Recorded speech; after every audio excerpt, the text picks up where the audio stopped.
Hello everyone, welcome to the channel Sunny science centre easy concept. मैं magnetic effect of electric current का part 3 लेकर के आपके सामने हूं। इस पार्ट में हम लोग डिस्कस करेंगे डिफरेंट मैग्नेटिक फील्ड पैटर्न्स के बारे में, या किस प्रकार से मतलब अलग अलग शेप में हम लोग मैग्नेटिक फील्ड का पैटर्न देख सकते हैं। तो यहाँ पे हम लोग को 3 डिफरेंट पैटर्न्स देखने को मिलेगा। सबसे पहली बात आपको मिलेगा magnetic field produce in the straight current carrying conductor. ठीक है, सीधा वायर में मिलेगा आपको देखने के लिए। ठीक है, देखिए there are 3 different patterns produce by current carrying conductor of different shape. मतलब यहाँ पे जो 3 अलग अलग शेप्स के बारे में आपको डिस्कस करना होगा।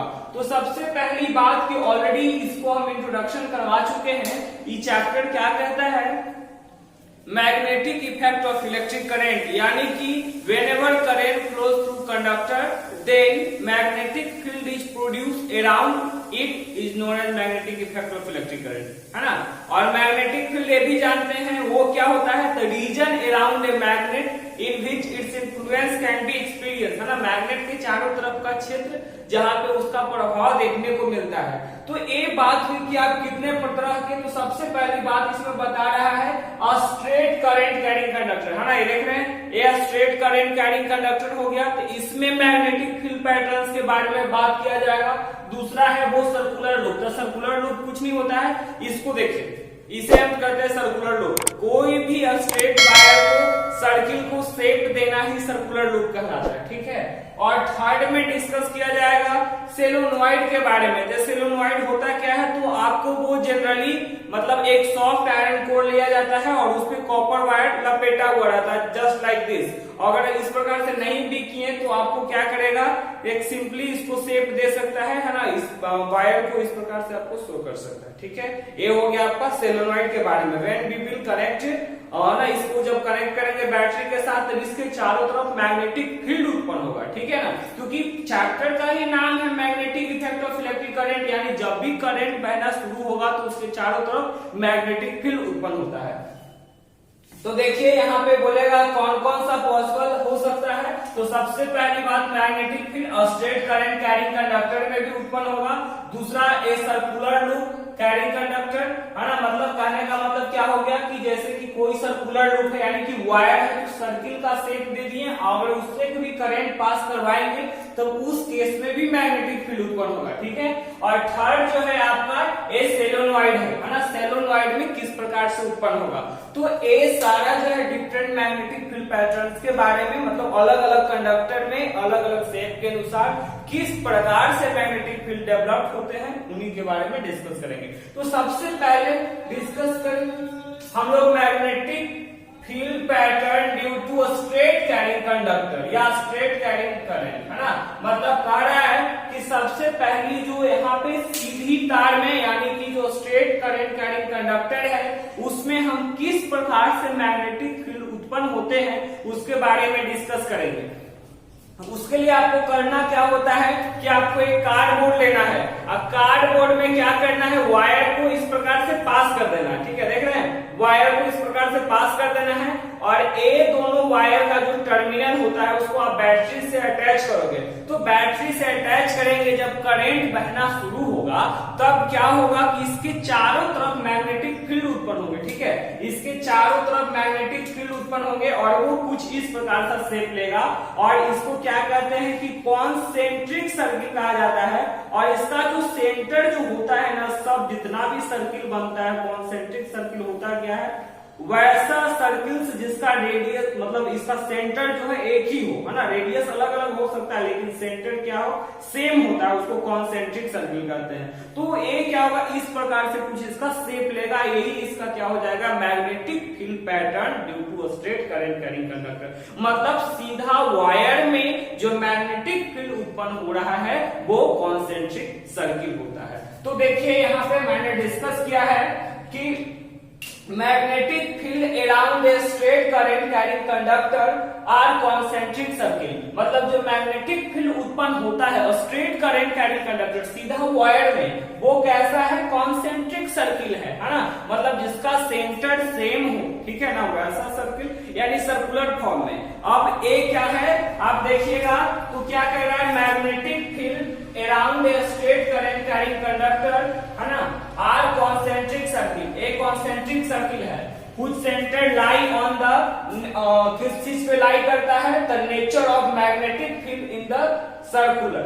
मतलब जिसका जो है इस सर्किल, इसका जो नेचर हो गया वो कैसा है, सर्कुलर है। देख रहे हैं ना, ये क्या है, कॉन्सेंट्रिक सर्किल। जो पूछेगा जो मैग्नेटिक फील्ड उत्पन्न हो रहा है उसका नेचर कैसा है, तो सर्कुलर है, ठीक है, ये सर्कुलर फॉर्म में है, इसके बारे में बात कर रहे हैं। देखिए वही हम किए हैं, एक कार्डबोर्ड लिए हैं, देख रहे हैं, और एक क्या है, एक से वायर पास करवाया हुआ है, और ये वायर क्या है, बैटरी से अटैच किए हैं, और जैसे ही इसे करंट बहना शुरू होता है इसके चारों तरफ मैग्नेटिक फील्ड उत्पन्न होते हैं, ठीक है, इसके चारों तरफ मैग्नेटिक फील्ड उत्पन्न होते हैं। और ए क्या बता रहा है, इसका जो शेप है मैग्नेटिक फील्ड का वो बता रहा है कि कॉन्सेंट्रिक सर्किल है, ठीक है, तो ये कॉन्सेंट्रिक सर्किल है, उसके बारे में चर्चा कर रहा है। तो देखिए magnetic field around a straight current carrying conductor, माने मैग्नेटिक फील्ड जो है स्ट्रेट करंट कैरिंग जो है कंडक्टर है, उसके जो बता रहा है उसमें कैसा होगा, तो कॉन्सेंट्रिक सर्किल होगा। Which centre lie on the wire, जिसका सेंटर कहां पे होता है, तार पे ही मौजूद होता है, ठीक है। और दूसरी बात अभी पूछा जाएगा कि जो मैग्नेटिक फील्ड उत्पन्न हो रहा है उसका स्ट्रेंथ जो है वो कौन कौन से फैक्टर पे निर्भर करेगा। जैसे स्वाभाविक सी बात है, जैसे हम जानते हैं कि मैग्नेटिक फील्ड है उसका हम ऐसा यूनिट जान रहे हैं कि टेस्ला होता है, ठीक है, तो इसका जो उत्पन्न होगा वो पूछ रहा है कि कौन कौन से फैक्टर है जिसपे ये निर्भर करेगा, मतलब कितना ज्यादा मैग्नेटिक फील्ड उत्पन्न हो रहा है वो कैसे पता चलेगा या किस किस चीज पे डिपेंड करता है। तो आइए देखते हैं, यहाँ पे दो फैक्टर है, the various factor on which, topic है आपका the various factor on which magnetic field depend. तो यहाँ पे आपका दो फैक्टर देखने को मिलेगा। नंबर वन क्या कर रहा है, directly proportional to the amount of current passing. देख रहे हैं, मतलब जो मैग्नेटिक फील्ड जो उत्पन्न होगा उसका जो मैग्नीट्यूड होगा वो किस पे निर्भर है, तो कितना ज्यादा उससे करंट पास हो रहा है। जितना ज्यादा करंट पास होगा उतना ही ज्यादा मैग्नेटिक फील्ड प्रोड्यूस होगा। समझ रहे हैं बात को, जितना ज्यादा करंट पास होगा उतना ही ज्यादा मैग्नेटिक फील्ड डेवलप होगा, और इसीलिए डायरेक्टली प्रोपोर्शनल। और ऑलरेडी मैंने फर्स्ट लेक्चर में डिस्कस किया था कि डायरेक्टली प्रोपोर्शनल का मतलब होता है कि जब एक बढ़ेगा तो दूसरा भी बढ़ेगा, और इनवर्सली के केस में क्या होता है, एक बढ़ेगा तो दूसरा का घटता है। दूसरी बात बता रहा है, inversely proportional to the distance of that point from the wire, है ना, जो तार का जो दूरी होता है उसका एक इनवर्सली प्रोपोर्शनल होता है। तो किस प्रकार से, जैसे कहने का सेंस क्या है कि अगर मान लीजिए कि कहीं ये वायर है, ठीक है, और इसके चारों तरफ जो है वो क्या है, मैग्नेटिक फील्ड उत्पन्न हो रहा है, तो एक स्वाभाविक सी बात है कि जैसे जैसे इसका डिस्टेंस बढ़ेगा, दूरी बढ़ेगा, तो मैग्नेटिक फील्ड का स्ट्रेंथ हो तो कमता ही जाएगा, स्वाभाविक सी बात है। इसलिए बता रहा है कि inversely proportional to the distance of that point from the wire, है ना, वो क्या होता है, उसका इनवर्सली प्रोपोर्शनल होता है। कहने का सेंस क्या है कि अगर डिस्टेंस बढ़ेगा तो मैग्नेटिक फील्ड कम जाएगा, ठीक है, तो उसका इनवर्सली प्रोपोर्शनल होता है। और हम लोग ऐसा करके देख भी सकते हैं, अगर नहीं तो नॉर्मल भी आप अगर मैग्नेट ले लो और उसमें क्या करना है, जिस प्रकार आप मैग्नेट लिए और मैग्नेट लेने के बाद फिर क्या करना है, आपको एक आयरन का नेल रखिए या कॉइन रखिए, तो एक पार्टिकुलर रेंज तक ही उसको पास कैपेसिटी होता है अट्रैक्ट करने के लिए, ठीक है। तो ए जो है आपका magnetic field pattern produce in straight current carrying conductor के बारे में, ठीक है। तो किस प्रकार से ये हम टॉपिक कर रहे हैं डिस्कस, डिफरेंट मैग्नेटिक फील्ड, है ना, अलग अलग मैग्नेटिक फील्ड के बारे में। तो तीन फॉर्म में यहाँ पे डिस्कस किया गया है। Number one straight current carrying conductor, number two circular loop, और नंबर थ्री सोलेनॉइड, ठीक है। आज का जो टॉपिक है वो है magnetic field pattern due to straight conductor carrying current, है ना। मतलब यहाँ कहने का सेंस क्या है कि एक सीधा तार में किस प्रकार से मैग्नेटिक फील्ड डेवलप होते हैं जब उसमें करंट पास होता है, ठीक है। तो मैग्नेटिक फील्ड जो होगा वो सीधा वायर में कॉन्सेंट्रिक सर्किल का होगा, और कॉन्सेंट्रिक सर्किल के बारे में मैंने बताया कि सेंटर एक हो, ठीक है ना, और अलग अलग रेडियस का क्या होगा, सर्किल बना होगा, उसी को हम कॉन्सेंट्रिक सर्किल कहते हैं, ठीक है। तो यही बता रहे इसमें, देखिए magnetic field around a straight conductor carrying current are concentric circle which centre lie on the wire. इसका जो सेंटर है ये तार पर ही होता है, और इसके चारों तरफ क्या है, ये सारा चीज जो सर्किल के फॉर्म में जो दिखा रहा है वो है इसका मैग्नेटिक फील्ड पैटर्न, ठीक है। और ये बता रहा है the nature of magnetic field circular, ये जो इसका मैग्नेटिक फील्ड चुंबकीय क्षेत्र जो पैदा हो रहा है वो सर्कुलर नेचर का होता है, ठीक है। तो अब स्वाभाविक सी बात है, मन में क्वेश्चन आता होगा कि ये जो मैग्नेटिक फील्ड पैटर्न्स है आखिर कौन कौन से फैक्टर पे डिपेंड करते हैं। तो इसका दो फैक्टर है। Number one, directly proportional to amount of current passing, कितना इसमें करंट पास हो रहा है उसका डायरेक्टली प्रोपोर्शनल है। तो डायरेक्टली का मतलब ही होता है एक बढ़ाओ तो दूसरा का बढ़ना चाहिए, स्वाभाविक है। तो जितना ज्यादा आप करंट पास करवाएंगे ना उतना ही ज्यादा मैग्नेटिक फील्ड डेवलप होगा, ठीक है। तो directly proportional to amount of current passing, ठीक है। आ जाइए दूसरा कह रहा है inversely proportional to distance of that point from the wire, और कितना दूरी है ना वहां से। जैसे कहने का सेंस क्या है कि अगर हम यहीं पे कॉन्सेंट्रिक सर्किल है ना, अगर इसमें करंट पास कर रहे तो जैसे जैसे दूरी बढ़ेगी मैग्नेटिक फील्ड कमता जाएगा। तो वही इनवर्सली में हम जाने थे कि एक फैक्टर बढ़ेगा दूसरा का कमता है, ठीक है। तो ये क्या है, inversely proportional to distance of that from the wire, है ना।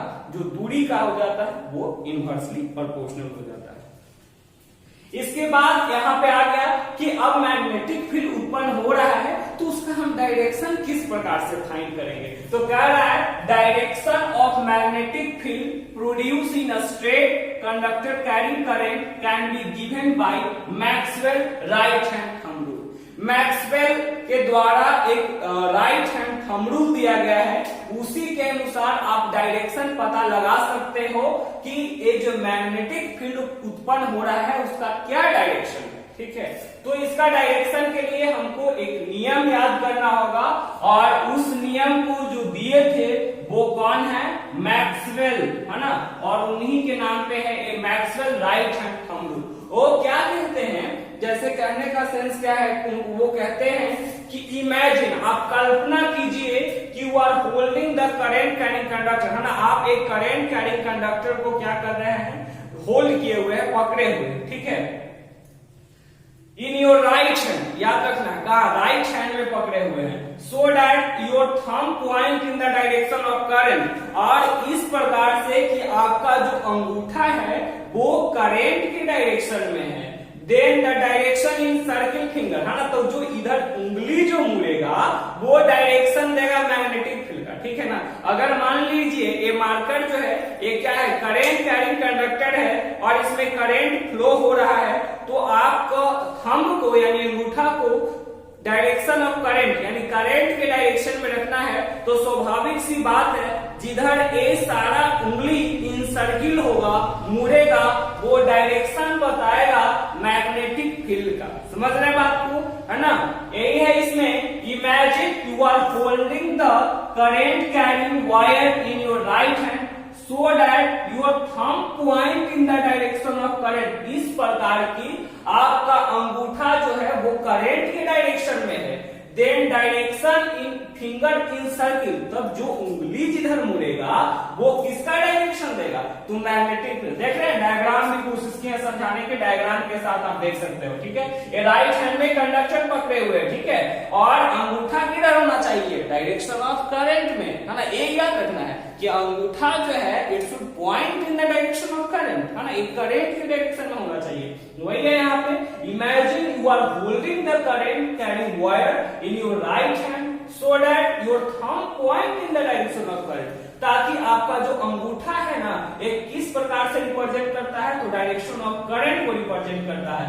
Then the direction in the finger in circle, तो जो डायरेक्शन में फिंगर जो है क्या होगा, घूमेगा वो क्या देगा, direction of magnetic field produce in the wire, जो तार में मैग्नेटिक फील्ड उत्पन्न हो रहा है उसका डायरेक्शन बताएगा। ठीक है, तो यहाँ पे देखिए हाथ से डिजाइन बनाया दिख रहे हैं, राइट हैंड है, ठीक है, स्ट्रेट करंट कैरी कंडक्टर, और थंब जो है डायरेक्शन ऑफ करंट यहाँ पे भी इंडिकेट कर दिए, ठीक है। तो ये डायरेक्शन है ना, ये जो उत्पन्न हो रहा है देख रहे हैं, डायरेक्शन ऑफ मैग्नेटिक फील्ड किस प्रकार से डेवलप हो रहा है, ठीक है। तो ये जो होगा एंटी क्लॉकवाइज डायरेक्शन, ठीक है, तो इसका हम देख रहे हैं डायरेक्शन ना घड़ी के विपरीत है, तो इसको हो गया anti clockwise direction, clockwise direction, ठीक है। और दूसरी बात उसी प्रकार से क्या किया गया है कि जब इसको है ना, अब ये हो गया ऊपर की ओर करंट, अब जब हो गया नीचे की ओर तक क्लॉकवाइज। तो एक था आपका कि अगर कोई पूछेगा कि आप मतलब मैग्नेटिक फील्ड जो उत्पन्न हो रहा है उसको आप किस प्रकार से उसका डायरेक्शन के पता लगा सकते हैं, तो मैग्नेटिक फील्ड जो उत्पन्न हो रहा है उसका डायरेक्शन पता लगाने के लिए हम एक नियम जाने हैं जिसका नाम है Maxwell right hand thumb rule. उसी के अनुसार आप क्या कर सकते हो, इसके बारे में कैलकुलेट कर सकते हो कि मैग्नेटिक फील्ड किस डायरेक्शन में उत्पन्न हो रहा है। और अभी ऑलरेडी हम लोग डिस्कस कर चुके हैं मैग्नेटिक फील्ड क्या होता है, बस एकदम सिंपल सा डेफिनेशन था, region around a magnet in which influence can be experience, magnet के चारों तरफ का क्षेत्र जहां उसका प्रभाव देखने को मिलता है। और इसका 3 अलग अलग शेप है ना, एक स्ट्रेट करंट कैरी कंडक्टर, दूसरा सर्कुलर लूप, थर्ड सोलेनॉइड। तो आई होप वीडियो समझ में आया हो।